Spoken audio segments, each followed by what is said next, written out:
Hey everyone, hope you're doing well.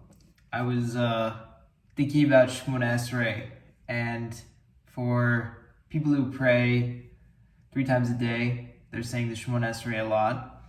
And even if you're not saying, the Shemona Esrei every day, it's still something that is a big part of our religion, culture, and is a very special thing, but it's very hard to understand sometimes. And I wanted to share some of the tips that I've done in order to really get fired up when I'm davening Shemona Esrei, and that have helped me a lot. And I want you to, it's more experiential, and I just want you to try it if you want and see if it helps you. So number one, the first thing that's helped me is when I stand. I used to daven kind of like this, with a lot of movement. When I really thought about it, if I was standing in front of any important human, and really every person is important, I know, but in general, if you're standing in front of a president or something like that, or a big rabbi, are you doing this? I don't think so. You are stick straight. And so Hashem, the King of Kings, if I'm standing in front of the King, I am standing completely still. So that's the first thing. Stand still. And by the way, that is also what the Baal Shem Tov did when he was davening. Additionally, something I learned from Shara Mitzvot is that you always want more chesed, right? We always start things with our right foot, our right hand, etc. And so when I stand in Shemona Esrei, I'm now standing straight, and I also stand with my right hand holding my left hand.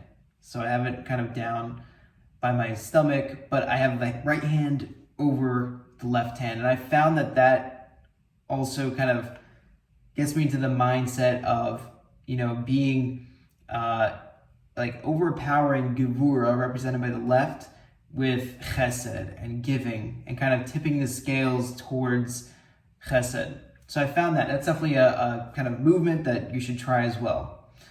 Number 3, something that's super powerful, and even if I did it now, I would feel it. But at certain points in the tefillah, put your hands kind of straight up like that, and see how that feels. It says in the Zohar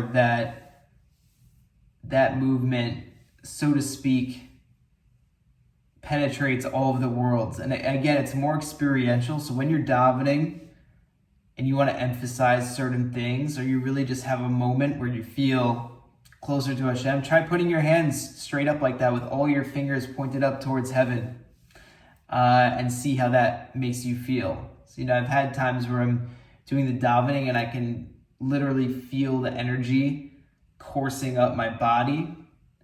And a lot of times it's those hand movements that bring about that coursing energy, the feeling, when I'm actually there in the davening. So those are a few things you can do. Another interesting thing is if you get one of these Kabbalistic Sidurim with Kavanot of the Ari, and you see which Nikudot relate to which Sephira, so then you can actually embody and feel those attributes that relate to those spheros, or those emotions, when you're doing certain paragraphs. And I felt that has also helped me a lot. So for example, when we're asking for healing for anyone who's sick, again, because in Shemona Esrei we're praying primarily for the collective, we want to embody this attribute of chesed. So it's segol. So you can see Hashem's name, Yud-Kei Vav-Kei, spelled out with all the nikudot of segol. So segol is the 3 dots. That relates to chesed, sphere of chesed. So I'm also embodying the feeling of chesed when I'm saying Hashem's name during that paragraph. So you can get certain sidurim that have Hashem's name spelled out with all of the nikudot, and that's another powerful thing. So I guess that tip would be learn about which nikudot relate to which sphera, and get a sidur that has that information in it, and that can also be a big boost for your Shemona Esrei. The last thing, and there are many more, but I want to keep the video pretty short, is that I try to embody the feeling of what I'm saying and what it relates to certain paragraphs. So for example, I'm doing Modim, and we are saying, we're thanking Hashem, I'm filling my body, I'm filling my emotions up with the feeling of gratitude. And again, whatever word you say, if I say gratitude, you can imagine what that feels like right now. So you can see how that's almost like self-hypnosis in a way.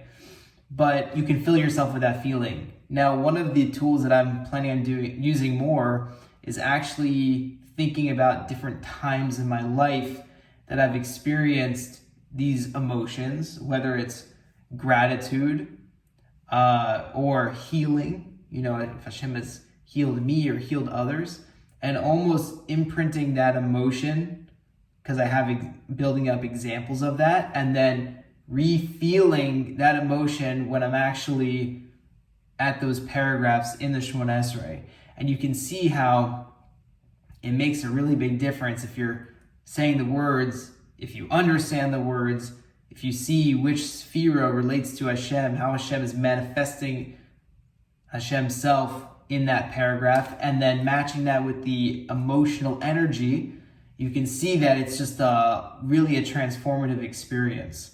So those are the few tips I want to share today. There's a lot more, but you have the certain hand motions, you have certain things that you can feel, and then there are certain sidurim that you can get that'll really give your tefillah a boost.